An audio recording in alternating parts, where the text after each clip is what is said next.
이 땅에 푸른 깃발 우리 동양의 모티비.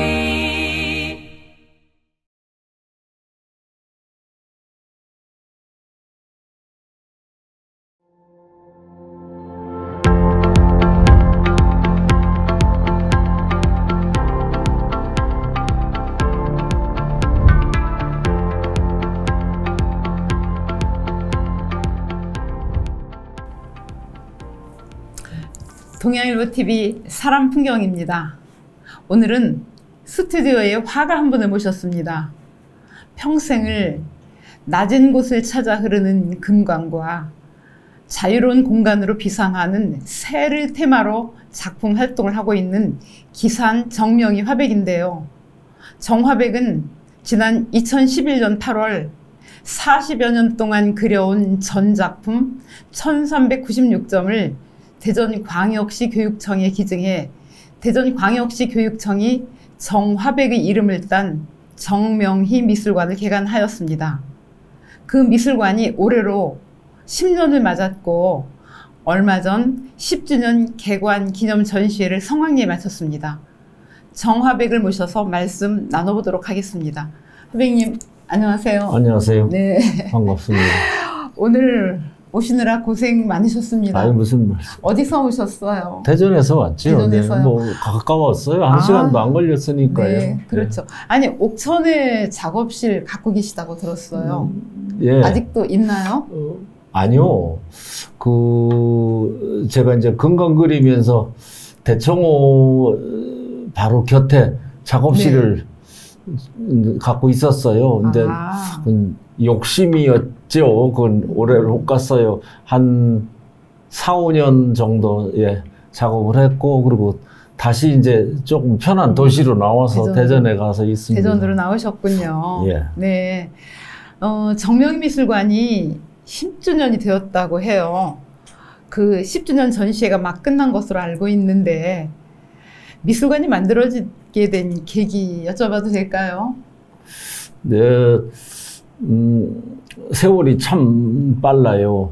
뭐 엊그제 만드는 것 같은데 벌써 10주년이 돼서 이제 그동안에 작업의 전반적인 과정을 여러 번 보여줬었기 때문에 이번 10주년 기념으로는 금강이라고 하는 그 강의 개념을 좀 더 폭넓게 생각을 해서 그 강이 가지고 있는 아름다운 소리, 또 빛, 이런 것들이 어울려지는 이중주 같은 매력을 어떻게 보일 것인가. 또 제가 금강을 그린 거는 환경 문제에 폭 관심을 많이 가져서 환경과 강을 이렇게 서로 뭐라고 그럴까 비교해보고 관조해보는 그런 입장이었거든요. 그래서 그런 그 과정으로 오기까지의 여정 그런 것들을 전체적으로 묶어서 자유의 여정이다 그렇게 이름을 하나 여정. 붙였어요. 네네. 왜 그러냐면 작업하는 과정도 그렇고 금강 주변의 환경이 요즘 지구 온난화하고 뭐 여러 가지 오염물질의 유입으로 강이 많이 피폐한 상황이 되니까 그런 것들을 어떻게 조형적으로 풀어낼 것인가 그런 생각을 하고 온 여정이다. 그것이 자유의 여정이었다. 그런 생각이 들어서 자유의 여정이라는 제목으로 그림을 만들었습니다. 아, 그게 이제 이번에 10주년 개관 전시회 이름이 자유의 여정. 예. 근데 제가 처음에 여쭸던 것처럼 어떻게 전작품을 40년 동안 그린 작품을 다 기증을 하실 생각을 하셨어요? 사실은 작가가 작품을 다 가지고 있는다는 것도 참 힘든 일이고요. 또 하나는 저도 평생 교육에 몸담고 있었기 때문에 전에 대전 광역시 교육청 교육감으로 계셨던 김신호 교육감께서 해피스쿨이라고 하는 그런 프로젝트를 만들면서 교육 기부, 재능 기부 뭐 이런 거를 통해서 좀 더 광범위한 교육의 그런 어떤 장을 만들었으면 좋겠다 싶은 생각에서 저한테 작품을 기부해주면 어떻겠느냐. 그래서 나는 기부하려면 한두 점은 못한다. 어떡하냐. 그래서 그동안에 그린 작품을 몽땅 가져가라 차라리. 예. 그걸 작품을 통해서 학생들이 한 작가를 연구하는 것도 연구하는 거지만 그림이 어떤 교육에 어떤 그 헌신적 역할을 할 수 있는지 그런 것들을 조금 더 깊이 있게 보여주자. 그래서 아예 그러면 교육청에서는 우리가 미술관을 만들 테니까 작품을 기증해 주시오. 그래서 난 작품을 기증해 드리고, 그리고 정명의 미술관이라는 좀 영광스러운 타이틀도 하나 받았지요. 힘든 거지만 그렇게 정리하면서 그 10년 정리를 하고 앞으로 또 향후 10년, 50년, 100년 갈 수 있을 때 제 작품이 교육적으로 어떻게 사용되고 또 헌신되고 있는가, 또 그렇게 갔으면 더 좋겠다, 뭐 그런 생각으로 좀 만들어진 거죠. 네. 그게 당시 보도 보면은 뭐 우리가 그림을 시가로 계산하긴 참 못하지만 굉장히 많은 금액의 돈으로 평가를 받았던데요. 예. 예, 그렇죠. 뭐 어쨌든 저는 작품으로 좋게 평가해 주시기를 바라는 거지 뭐 그 외에 다른 거는 없고요. 예. 선생님 그림이 학생들 교과서에도 실렸다고요. 그렇지도 않고요. 뭐 어쨌든 좋은 작품을 좋은 방법으로 활용해 준다면 아마 어떤 작가라도 저 같은 경우를 가지 않았을까 그런 생각을 들어요.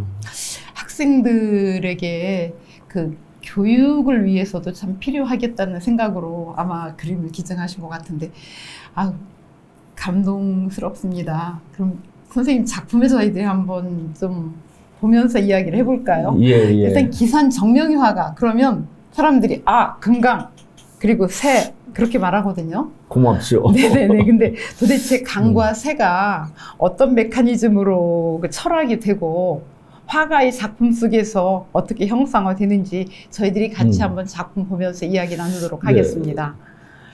지금 보이는 저 네. 작품은 우리 악기 편경에서 힌트를 얻었어요. 편경이라고 하는 거는 세종 때 만들어진 그 대리석을 깎아서 악기가 이렇게 이렇게 돼 있는 거죠. 8개 네. 두 줄을 놔서 18개로 그걸 쳐서 지금 악기로는 뭐 마림바 같은 뭐 느낌이겠죠. 근데 세종께서 참 뭐라 그럴까요? 절대음감을 가지셨던 참 멋진 왕이었던 것 같습니다. 그래서 그런 만들어진 편경에서 아이디어를 얻어서 네. 강물 소리를 그래도 가깝게 낼 수 있는 건 편경이라는 생각이 드는 이유가 대륙을 흐르는 강물 소리가 대륙에 깊이 묻혀 있었던 돌을 통해서 그 돌의 울림이 강의 울림으로 오는 거죠. 그러니까 그 편경을 두드릴 때 나는 그 소리가 강물 소리라는 생각을 한 거란 말이죠. 이를테면 강이 작을 때는 졸졸졸졸 흐르고 그쵸. 조금 더 크면 콸콸콸콸 흐르고 대하를 이루면 아무 말도 없이 흐르는 것 같지만 그래도 내면의 소리가 깊이 울려 퍼지는 거거든요. 그게 대지의 울림 같은 생각이 들어서 만들어 보자고 생각한 거고, 그런 그 편경의 소리와 빛에 의해서 강물이 반사하고 물비늘이 반짝반짝 보석을 뿌린 듯이 막 흐르고, 때로는 이것들이 승화돼서 무지개가 되어갖고 떠올라서 참 아름다운 다리를 만들기도 하고 그러잖아요. 그러니까 그런 황홀한 그 감동을 사람들에게 어떻게 전해줄 수 있을 것이냐. 특히 또 커가는 학생들에게는 꿈을 실어줄 수 있는 것도 강물의 소리와 빛의 이중주가 아닐까 그런 생각을 해서 네. 저렇게 지금 저 보면 그림은, 네. 편경을 한쪽에서 본 것이고 반듯하게 보이는 것은 그걸 옆으로 이렇게 보면 그렇게 보이잖아요. 아, 그렇게 네. 해서 보는 각도에 따라서 높이에 따라서 형체가 달라 보이듯이 소리도 각각 다른 소리가 엉켜서 그 하나의 조형 작품으로 승화된다는 생각을 하는 겁니다. 또 저게 그 편경 안에 있는 거는 편경에서 새 이미지도 예, 느껴지거든요. 그래서 그 새들이 제 작품에 많이 등장을 하는데 사실은 새가 등장하는 것은 새는 깨끗한 강에서만 서식하거든요. 먹이 사슬이 있으니까 이제 황폐해서 환경이 나빠지면 예, 오염된 새가 살 강에는 수가 없죠. 새들이 나타나지 않거든요. 그래서 그 새들을 초청해 오는 것은 강이 깨끗해지기를 바라는 염원이 들어있는 것이고 그 새를 봄으로 또 우리 심성이 맑아지고 또 꿈을 향해서 비상하는 그런 높은 이상을 실현하려고 하는 그런 응집된 생각이 있잖아요. 그런 느낌들이 그래서 새들이 이렇게 나르는 그 과정을 보면서 아 저게 내가 지금까지 작업을 하면서 온 여정이겠다. 그 여정은 자유의 여정이다. 그래서 프리덤 트레일이라고 제가 생각을 한 거죠. 그래서 그런 조형적으로는 또 그림으로서 만들어지는 것이 잘 만들어져야 되고 또 거기에 함축된 내용들은 교육적으로 또 어떤 상황을 정리해 가고 청소년들에게 또는 시민들에게 어떤 꿈과 이제 이상을 실현하는 어떤 그런 그 계기가 됐으면 좋겠다는 생각. 사실 그런 것들이 그림을 내놓은 큰 뜻이기도 하고요. 예, 그렇습니다. 그래서 그 그림을 굳이 교육청 쪽에다가 예. 내놓으신 뜻도 되고요. 그러니까 저기 자유의 여정, 보이는데 저게 저런 자유의 거는- 여정 작품들인가요? 예, 저런 거는 그 신문지 같은 걸 오려 네. 붙인 분위기도 있거든요. 네네, 그러네요. 그래서 그건 시대성을 아하, 나타내기도 네. 하고 또 그런 것이 주는 그런 변화를 화면에 넣음으로 작품의 이미지가 또 시대적인 상황을 맞은 자유로운 표현 기법을 응용하는 거죠. 그렇게다고 생각을 합니다. 신문이 나는 새가 됐네요. 네. 네. 그리고 목의 번짐 같은 네, 것이 우리가 마음의 번짐, 울렁거림, 그리움 네, 그런 것들로 이게 승화되기를 바라는 거죠. 네. 먹이라고 하는 건 우리만의 가장 자랑스러운 그 잉크거든요. 네. 근데 서양에서 얘기하는 잉크라는 말하고는 참 이미지가 서로 들리죠. 그래서 저 먹은 검은색이지만 그냥 무채색으로 검은 것이 아니고 현현하다고 그럴까요? 맑고 깨끗한 감정이 어두운 빛 속에 감춰져 있는 것이고 우리 동양에서는 검은색 속에는 모든 색이 다 들어있다. 들어있죠. 그렇게 생각을 하는 거죠. 서양 사람들은 모든 색을 혼합했을 때 검은색이 된다고 얘기하면서 검은색은 탁색이고 어둠이고 그렇게 얘기하지만 사실 그걸 다른 방법으로 생각하면 검은색은 모든 색을 가지고 있으면서 밤에서 아침으로 넘어올 수 있는 미명이 되는 거거든요. 네, 그러니까 사실 검은색을 희망의 시점으로 보는 수도 있고 종말로 보는 수도 있는 거지만 이왕이면 종말보다는 새로운 시점으로 보는 것이 훨씬 네. 낫지 않느냐. 네. 그 우리 한지에 이렇게 오로리 스며드는 먹의빛은 그건 시작을, 미명을, 아침을, 광명을 잉태하고 나오는 그런 뭐라고 그럴까 힘이 있다. 먹은 그런 것이다. 네. 그런 생각을 합니다. 그러니까 선생님이 한지에 예. 그 먹을 가지고 이렇게 천착하신 이유가 그런 바로 이유가 그런 되는 거죠. 네. 왜냐하면 서양 사람들의 카본이라고 하는 건 석유나 석탄의 찌끄러기지만 우리는 나무를 태워서 얻어진 그름을 악교에 개서 그것을 갈아서 필기용으로 잉크로 사용할 줄 알았단 말이죠. 그래서 천년을 두고 변하지 않는 물감으로. 네. 그래서 지금까지 역사가 그런 걸 증명하는 것이 동굴이라든가 이런 곳에 먹으로 글씨를 써놨다든가 그림을 그린 것은 천년 뒤에도 변하지 않고 있거든요. 근데 화학 안료 같은 것으로 만들어진 것들은 많이 변한단 말이죠. 그러니까 그렇죠. 그 먹이 갖는 매력 그런 것은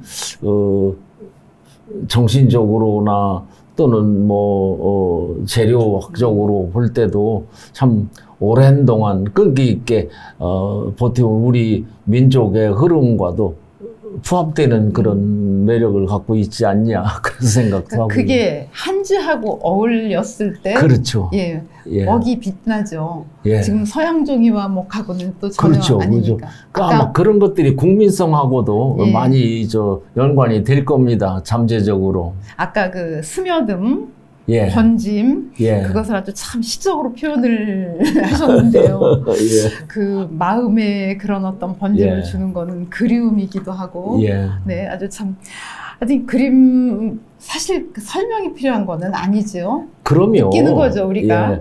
느껴지는 것이고, 시가 그리움이 응축돼서 만들어진, 언어라면 그림은 그리움이 농축된 조형 언어다. 조형. 그렇게 얘기를 네. 하면 어떨까 싶어요. 네.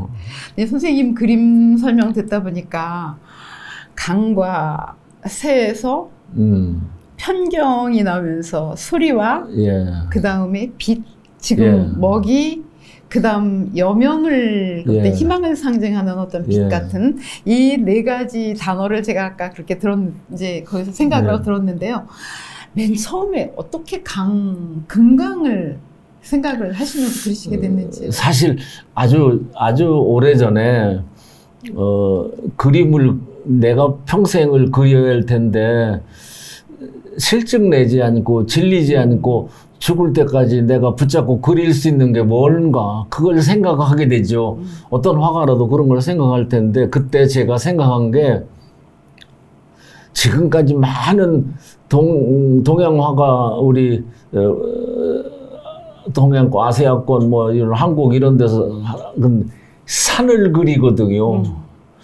근데 그렇게 많은 사람들이 그려놓은 걸 나도 또 산을 그리면 그거 좀 재미가 없을 것 같아서 그럼 나는 물을 그려보자. 그런 생각을 하게 됐어요. 산수화에서 나는 산은 산이 아니고 좀 양보하고 물을 그려보자. 그랬더니 물이라고 하는 건 수평적 개념을 갖잖아요. 그쵸. 그리고 네. 수평이라고 하는 건 평화를 의미하잖아요. 평온한 감정이 있고 우리가 가장 편한 자세로 있으라고 그러면 사람들이 들어눕는단 말이죠. 땅과 수평을 이루면 가장 행복해지고 평온해지니까 그래서 물을 많이 생각했는데 그 물을 생각하고 봤더니 우리 인류가 지구상에서 원시시대 시작을 하면 물가에서부터 시작하잖아요. 그렇죠. 4대 네. 문명이 다 그렇죠. 강력해서 시작이 예. 됐죠. 4대강. 그래서 참 저는 그 문명의 발생지 4대강을 일일이 다 찾아가 봤어요. 아, 네. 누가 질문할까봐 물을 그렇게 그리는 사람이 문명의 4대 발생지는 가봤어? 그럴까봐 황하, 나일강, 메소포타미아 그런 데를 돌아다니면서 오지 탐험 여행도 많이 해보고 네. 이제 그런 걸 해보면서 물이 인간과 참 뗄래야 뗄 수 없는 그런 그 인연을 가지고 있고 하긴 우리 인간도 10개월 동안 어머니 뱃속에 있는 건 물 속에 있는 거거든요. 지금 우리 몸도 거의 물이지요. 그렇죠. 네. 물, 사람 몸속에도 뭐 70%가 물이라고, 네. 지구도 70%가 물이라고 그렇죠. 하고, 그러니까 물이라는 건 인류 기원의 시발점이 되는 것이고, 그런 것을 제가 어떻게 그림으로 많이 정리해 보면 좋을까를 생각하는데, 내가 아직도 부족함이 많으니까, 강물을 그려보자. 우리 동네 강, 그래서 금강을 택해서, 청주에도 미호천이 흐르잖아요. 네, 그렇죠. 또 대청호도 있고, 네. 그러니까 그런 강이 갖는 감정을, 그러니까 처음에는 풍경으로서의 금강을 그렸어요. 그런데 날이 갈수록, 제가 그림이 변할수록 금강에 한 발짝 한 발짝 들어가서 지금은 물 속에 들어가서 물 밖을 보는 감정이에요. 네. 그러니까 네. 추상적인 감정으로 작품이 변해갈 수밖에 없었다. 그것이 이제 제가 제 작품을 설명하면서 뭐라 그럴까, 작가의 면처럼 얘기할 수 있는 건 그런 것 같아요. 그래서 물 속에서 밖을 보니까 전혀 새로운 조형 세계를 또 보게 됐다. 네네. 그렇게 생각을 합니다. 예. 좀 뭐 어렵지만 좀 알겠습니다. 네. 예. 선생님 작품 요즘도 열심히 하시죠. 뭐 이번에 10주년 개관전도 성황리 끝났으니까요. 네. 하루에 한 몇 시간쯤 하세요? 근데 이제 그 질문은 참 애매해요. 네. 왜냐면 하루 종일 작업이거든요. 저는 새벽에 4시면 집에서 나와요. 새벽 운동을 합니다. 이제 취미 생활을 이제 마라톤을 하는 취미 생활을 가졌는데, 그거는 오랜 동안 건강하게 지내야 좋은 작품을 만들 수 있다. 또 건강한 몸에서 건강한 정신이 깃든다. 뭐 이런 생각이죠. 그래서 아침 운동 한 2시간 하고, 그리고 집에 들어와서 대개 7시가 되기 전에 아침을 먹습니다. 그렇게 또 작업을 하고, 작업 사이사이에 이제 글 쓰는 분들이 들으면 오해를 하실지도 모르는데, 먹물 마르는 시간 사이에 원고도 쓰고, 근데 시도 쓰기도 하고, 또 가끔 칼럼도 쓰고, 이렇게 정리를 하면서 지냈더니, 이제, 우연찮게 시집도 몇 권 나오게 되고. 여러 권 내셨죠? 예, 뭐, 이런데, 그래서 하루 종일 사실은, 작업을 해서, 아마, 18시간 정도는 작업실에 있지 않냐, 이런 생각을 합니다. 세상에. 그러니까 주무시는 시간은?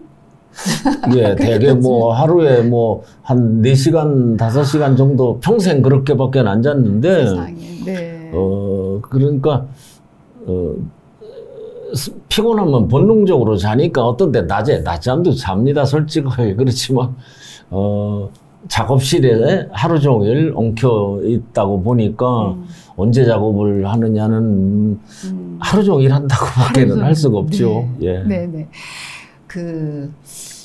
아까 시 얘기하셨는데요. 먹물 마르는 동안에 글을 쓰신다고 하셨는데. 근데 사실 그런 거예요. 먹물 마르기 전에 그림으로 그려낼 수 없는 얘기는 글로 만들어야죠. 그러니까 그림으로 다 표현하지 못하는 것이 그렇죠. 있는 거죠. 다 표현 못한 거가 아니라 그림으로는 표현할 수 없는 것도 것들. 있단 말이죠. 그거는 글로 표현되는 거. 글로 표현될 수 없는 것은 그림으로 표현될 수 있는 것이 아닌가.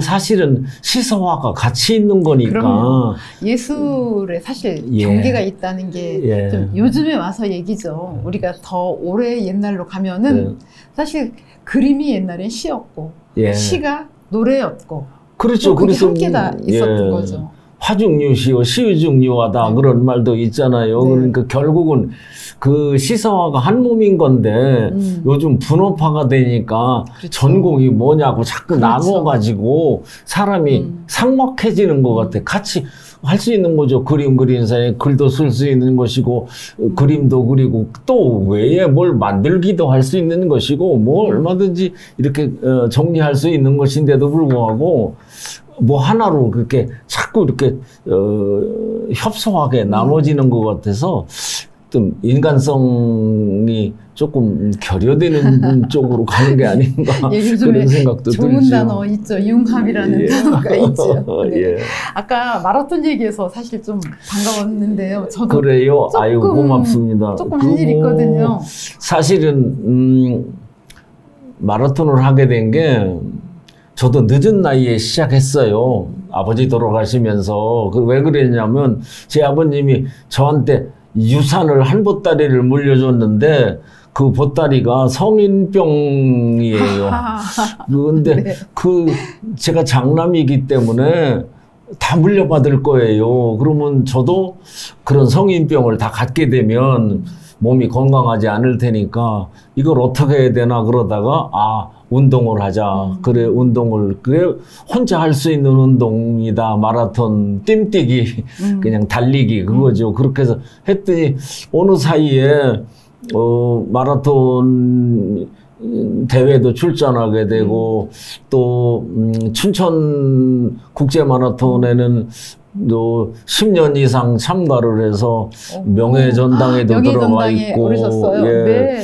아마 통상 한 40여 회 완주를 했을 겁니다. 네. 대단하시네요. 풀코스 말씀하시는 거 아니에요? 당연히. 아니 울트라 마라톤 100km 울트라 마라톤 하셨다고. 예, 울트라 한번 했어요. 그 대청호 네. 주변을 도는 그 울트라 100km짜리를 하나 했는데 해볼만 하다. 해볼만 하다. 누구든지 한번 도전해 봄직하다. 근데 그거 누구나 아니에요. 100km 예. 울트라는 죽음의 마라톤이지. 그래서 그래 울트라 마라톤에 또 나가보겠냐 그러면 아니요 한 번이면 족한다고 정말 힘들거든요. 저는 풀코스 2번을 그러셨어요. 해봤거든요. 아이고 대단하십니다. 춘천 한번 해봤고 서울 마라톤에 가서 이제 아이고 반갑습니다. 그러셨군요. 제가 선생님 마라톤 하신다는 얘기 듣고 그래서 반가웠는데 저도 그냥 개인적인 욕심으로 몸을 건강하게 하자는 보조 수단으로 마라톤을 시작했는데 그 전국 마라톤 대회를 막 돌아다니면서 어느새 마라토너가 됐잖아요. 근데 네. 마라토너가 되려면 완주를 한 경험이 있어야 되는데 단축 마라톤에 나갔던 사람들이 자기도 마라톤 했다고 막 그렇게 얘기하면 그건 좀 우스운 얘기가 되고요. 완주를 해야죠. 참 마라톤은 원래 중요한 거죠. 풀코스가 마라톤이니까요. 예, 마라토너는 인생도 사실은 마라토너 같잖아요. 그렇죠. 평생을 가는 거니까 네. 잘 안배해서 종착역까지 잘 갈 수 있도록 그렇죠. 그렇게 노력할 필요가 있다. 그런 생각을 해요. 네. 하여튼 선생님 계속 마라톤 반갑습니다. 하셔야 될 것 같고요. 혹시 마라톤 말고 또 취미도 있으세요?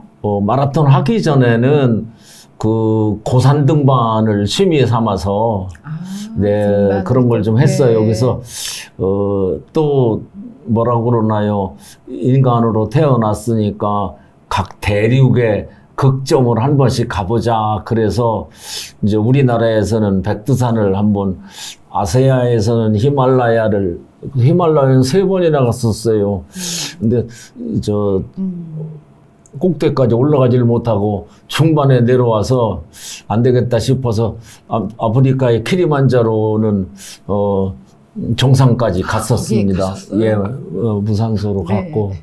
또 유럽의 엘브루즈, 또 남아프리카의 아쿵카고아, 뭐 이렇게 전문인이시네요, 완전히. 아니요, 취미가 아니라 그쪽도 누가 물어볼까봐 아까도 말씀드렸는데 강을 그렇게 그리면서 뭐 문명의 4대 발생지는 가봤어? 그러는데 갔어요. 정말 그렇게 가다 보니까 나일강을 가고 나일강이 흐르는 아프리카의 키리만자로도 가고 뭐 그런 거였거든요. 그렇게 움직이면서 정말 인간으로 태어난 것이 얼마나 행복하고 얼마나 고마운 것인지, 또 우리가 살고 있는 이 지구가 얼마나 소중한 것인지, 제가 환경 문제를 작업에 이렇게 접목시키면서 아하, 그런 거구나. 그래서 이 지구를 우리 후손들에게 온전하게 물려줘야 될 의무가 오늘을 사는 사람들에게는 꼭 있다. 그래서 그건 물려주려는 노력 필요하지 않을까. 네. 정말 그런 생각을 합니다. 정말 공감되는 말씀입니다. 그 전에 그 방아실에서 사모님이 나무 십자가 교회에서 예배를 드렸는데 본 적이 있는데 가족 관계는 어떻게 되셔? 나무 십자가 교회는 제 집사람이 세운 교회인데 그것도 아시고 참 이게 죄송합니다. 지금 이제 대전으로 나와서 하다가 집사람도 이제 나이가 많아져 가지고 이제 집에서 이제 가족 예배만 지금은 하고 있지요. 네. 그럼 가족 관계는 사모님하고 두 분이 지금 계시고요. 자녀분들은 다 이제 저는 오나 가나 지금 이 선생님 물어보시는 대로 제가 얘기하자면 집에서도 또 집사람이 하라는 대로 또 하고 누구 말을 들으면 두 여자 말을 잘 들으면 행복하대요. 건강하고. 그 뭐냐 그러면 집에서는 부인 얘기를 듣고 자동차를 타면 내비게이션 여자가 하는 얘기를 잘 들으면 사고도 안 나서 건강하다고. 그래서 한참 웃었죠. 아, 지금까지도 참 많은 일도 하셨고 정말 아주 훌륭한 그림을 많이 그리셨는데 앞으로 계획이 좀 있으시다면 어떤 걸 갖고 계세요? 할 게 뭐가 있겠어요? 좋은 그림이나 열심히 그릴 수 있었으면 제일 좋겠다. 또 그림을 어렵지 않게 누구나 쉽게 접근할 수 있는 그런 그림을 그려갔으면 좋겠다. 그런 생각을 합니다. 그래서 사랑받는 그림, 사랑받는 작가로 기억되는 그렇게 되기를 기도하죠, 늘. 네. 그렇습니다. 예, 고맙습니다. 오늘은 정명희 미술관 개관 10주년을 맞아 전시를 성황리에 마친 대전의 원로 화백 기산 정명희 선생님을 초대해 그림과 삶에 대한 진솔한 이야기를 나눠보았습니다. 출연해주신 정화백님께 감사드리며 오늘 사람 풍경 대담 마치겠습니다. 오래 건강하시고 더 좋은 작품으로 사랑받는 작가가 되기를 기대하겠습니다. 선생님 고맙습니다. 감사합니다.